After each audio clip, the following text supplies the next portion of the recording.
While walking through the forest, the hunter spotted an injured dog tied to a tree. As he approached, he was deeply moved and couldn't hold back his tears. The deer hunting season was the most anticipated by Dwight. The air was fresh and invigorating, and after a week of rain, he felt ready to face any challenge that came his way.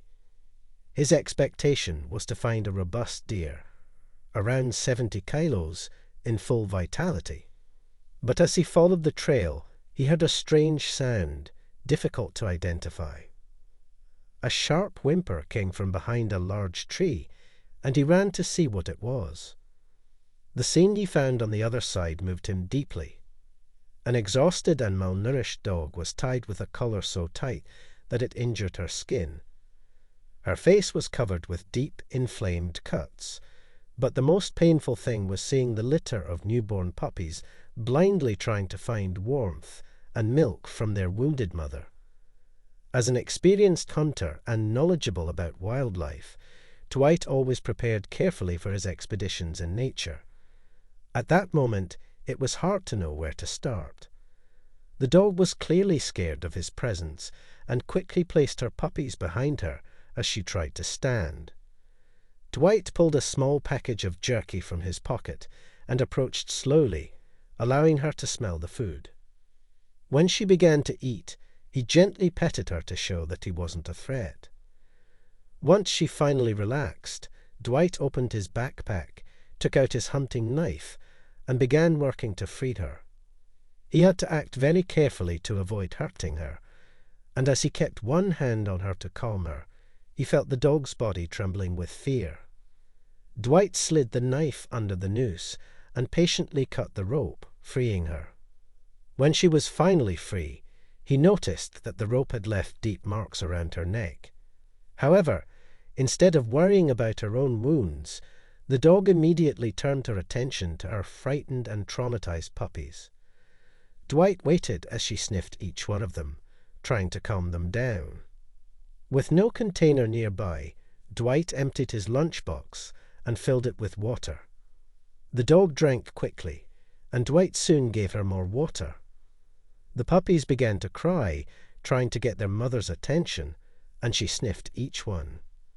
There were 5 puppies, but she showed a special interest in a smaller one with a slightly darker and flatter face than the others, and who cried less.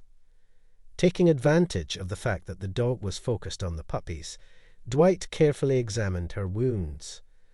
He suspected that at least one of the cuts would need stitches, and that she would probably need vaccines to prevent infections. Although he didn't know how the dog had been injured, based on the type of wound, Dwight imagined she might have hurt herself while trying to break free. He found some more bandages in his backpack, and for now, that would be better than nothing. He unrolled the bandages and covered the most severe wounds. Whoever had abandoned her in the middle of the forest with her puppies, without food or water, better not think of coming back, Dwight thought.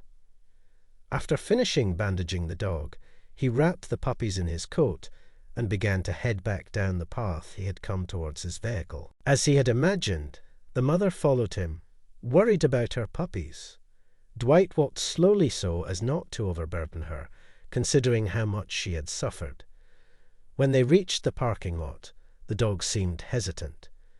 Perhaps she had been brought to this place in a vehicle similar to Dwight's and now distrusted his intentions. He opened the door and placed the puppies, still wrapped in the coat, on the back seat. The mother began to howl in distress, and her puppies, hearing her, started crying again. "It's okay," he said. "I'm not going to hurt you. I just want to help."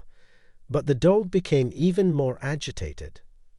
When Dwight tried to gently guide her toward the car, she reared up on her hind legs and jumped a few meters away from the vehicle. The puppies, disturbed by their mother's behavior, began to move around and barked loudly, while she kept a safe distance from the car, barking at Dwight as if he were the villain of the story. Then he remembered that he had another advantage, a good supply of his homemade venison jerky. He had never encountered a dog that didn't like it, and since the dog had devoured the small bite he offered earlier, he was pretty sure she'd like this too. He took out a few pieces from the bag. As he approached, she began barking repeatedly. Dwight tossed her a piece and then stepped back, leaving the decision in her hands. When Dwight approached the puppies again, the mother was already walking by his side. He praised her and gave her another piece of jerky. This time she took it directly from his hand. He praised her again and turned to look at the puppies. They were calling for their mother, and she tilted her head to listen to their voices. Though still showing some hesitation, she was beginning to trust that perhaps this human wasn't a threat.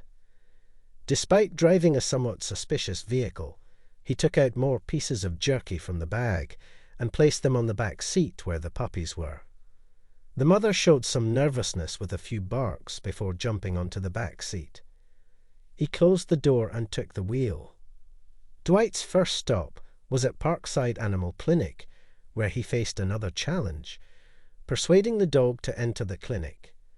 She seemed to have severe trust issues, which was understandable given the harsh treatment she had received from her previous owner. To convince her, Dwight had to use more venison jerky. The veterinarian examined the dog for postpartum complications and conducted a detailed checkup of each puppy, with special concern for one whose face was slightly deformed. The vet recommended that this puppy stay in the clinic for a few days for monitoring. Additionally, the veterinarian provided Dwight with a nutritional supplement and specially formulated food for the mother, as well as a formula to add to the puppy's diet.